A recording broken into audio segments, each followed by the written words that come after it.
गणेश उत्सवानिमित्त ठाण्यातील काजूवाडी परिसरामध्ये बद्रीनाथाच्या या मंदिराचा देखावा जो तो साकारण्यात आलेला. आपण सध्या काजूवाडी परिसरामध्ये आहोत आणि याच ठिकाणी भली मोठी मूर्ती जी गणरायाची देखील या देखाव्याच्या आतमध्ये ठेवण्यात आलेली आहे. ठाण्याचे माजी महापौर अशोक वैती यांच्या वतीने दरवर्षीप्रमाणे यंदा देखील गणरायाचं या ठिकाणी उत्सवात मोठ्या उत्साहात साजरा केला जातो. मात्र या ठिकाणी बद्रीनाथाची एक संकल्पना त्यांनी या काजूवाडीमध्ये आखलेली आहे आणि त्यासोबतच सुबक अशी मूर्ती या ठिकाणी विराजमान झालेली आहे. आपण त्यांच्याशी चर्चा करणार आहोत.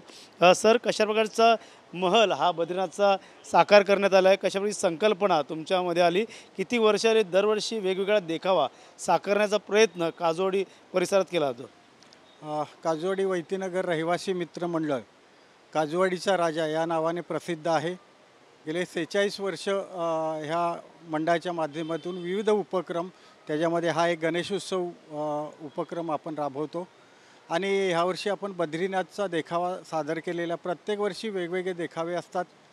समाजाला ह्या देखावाच्या माध्यमातून काहीतरी प्रबोधन देण्याचं एक मंडळाच्या वतीने एक उद्दिष्ट असतं आणि ते ह्यावर्षी बद्रीनाथ आपण केलेलं आहे. जे लहान थोर माणसं असतात जे तिथपर्यंत पोचत नाही किंवा बद्रीनाथचं देखावा झाल्यानंतर काही लोक देखील त्या ठिकाणी जातात देवाच्या दर्शनासाठी आणि अशा प्रकारचा एक कन्सेप्ट आहे की लोकांनी देखील आपली संस्कृती आहे ती संस्कृती टिकवण्याच्या दृष्टीने हा एक देखावा आम्ही सादर केलेला आहे.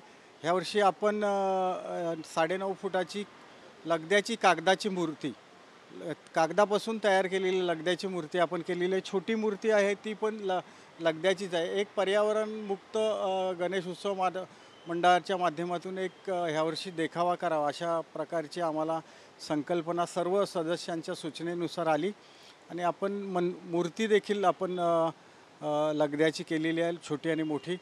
त्याच्यातून पर्यावरणाला कुठेही धोका निर्माण होऊ नये ह्या दृष्टीने आपण हा उपक्रम ह्यावर्षी केलेला आहे.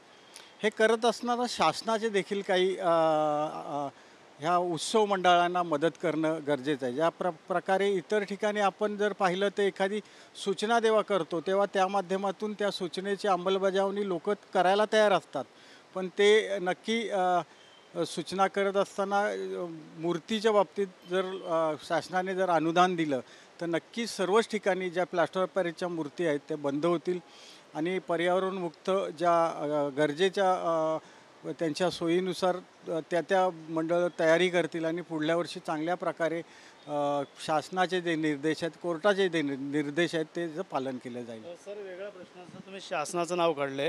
गेल्या अनेक वर्षापासून सध्या प्रशासन लागलेल्या ठाणे महानगरपालिकेच्या निवडणुका येऊन ठेपलेल्या आहेत, प्रारूप याद्या जाहीर झालेल्या आहेत. काय एकंदरीत गणरायाकडे साकडा असणार आहे? गेल्या अनेक वर्षापासून नगरसेवकांना जी कामं पाहिजे अशी महापालिकेत लक्षवेधी मांडता येत नाही. आता लवकर निवडणुका लागण्यासाठी काय साकडं गणरायाकडे असणार? नाही, गणरायांकडे साकडं तर प्रत्येकजण मागत असतो.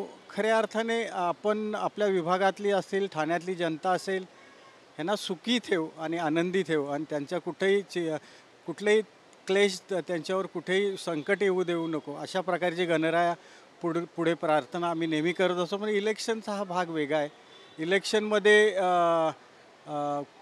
महापालिकेमध्ये काम करत असताना काही अडचणी असतात, ते नागरिक आपल्यापर्यंत येतात, त्या सोडवण्याच्या दृष्टीने जर सभागृहात आपल्याला बोलायचं झालं तर ती संधी आता नाही. तर लवकरात लवकर इलेक्शन झाले तर नक्की नागरिकांचे देखील प्रश्न आहेत ते सोडवण्याच्या दृष्टीने आपण महापालिकेत त्या विभागात आपण त्या सूचना करू शकतो. नक्कीच मुंबई महानगरपालिका असेल, इतर महानगरपालिकेमध्ये आता सध्या आपली युती आहे, राज्यात युती आहे. मात्र येणाऱ्या निवडणुकीत युती असणार का, स्वबळावर लढवणार का? तर एकीकडे अमित शहा म्हणतात महापौर बसला पाहिजे मुंबईत, इथं गणेश नाईक म्हणतात लवकर मुंबई असेल, ठाणे असेल, कल्याण, मीरा रोड, भाईंदर, नवी मुंबईमध्ये आपलाच महापौर बसेल.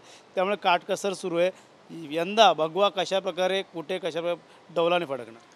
प्रत्येक ठिकाणी युती करावी अशी मला तर आता आपले मुख्यमंत्री एकनाथ शिंदे साहेब हे जे प्रयत्न आहे, शेवटी समोरून किती प्रतिसाद मिळतो त्याच्यावर अवलंबून आहे.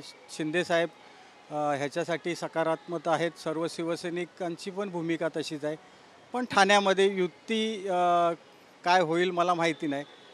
जसं युती होईल किंवा नाही होईल हा नंतरचा प्रश्न आहे. पण मागच्या वेळी पण मी म्हटलेलं महापौर ठरवण्याचा अधिकार आमचे मुख्यमंत्री एकनाथ शिंदे साहेब ह्यांचाच असेल. ठाण्यामध्ये कोणी असून दे, कोणाचे किती संख्या आहे हे आम्हाला माहिती नाही, पण आपले मुख्यमंत्री एकनाथ शिंदे साहेबच आपल्या ठाण्याचे महापौर ठरवण्याचा अधिकार त्यांनाच आहे. भगवा फडकणारच, डौलाने फडकणार.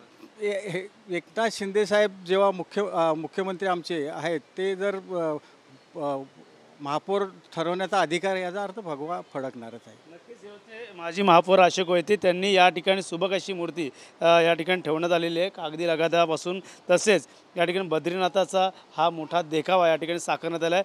काजूवाडीचा राजा असं या ठिकाणी या गणरायाला म्हटलं जातं. त्यामुळे मोठ्या प्रमाणात वागळे परिसर असेल, या इतर परिसरातून ठाण्यातून अनेक लोक या दर्शनासाठी येतात. आजूबाजूला आरस जे आहे ते महल उभा करण्यात आहे, फुलांची आरस, असं सर्व इको फ्रेंडली अशा प्रकारची आरस आहेत. तसेच फळांची देखील आरस या ठिकाणी ठेवण्यात आलेली आहे. त्यामुळे विविध फळं असतील, फुलं असतील, या गणरायाच्या ठिकाणी चरणी आहेत. मात्र येणाऱ्या काळात आता शिवसेनेचा भगवा फडकणारच आणि डौलाने फडकणारच त्याचं देखील या ठिकाणी त्यांनी आता भाकीत केलं. त्यामुळे नक्कीच येणाऱ्या काळात महानगरपालिका कधी आणि महापौर कसा बसेल, कोणाचा बसेल, याकडे सर्वांचं लक्ष लागलेलं आहे. त्यामुळे अजयसह गणेशोरा, TV9 मराठी, ठाणे.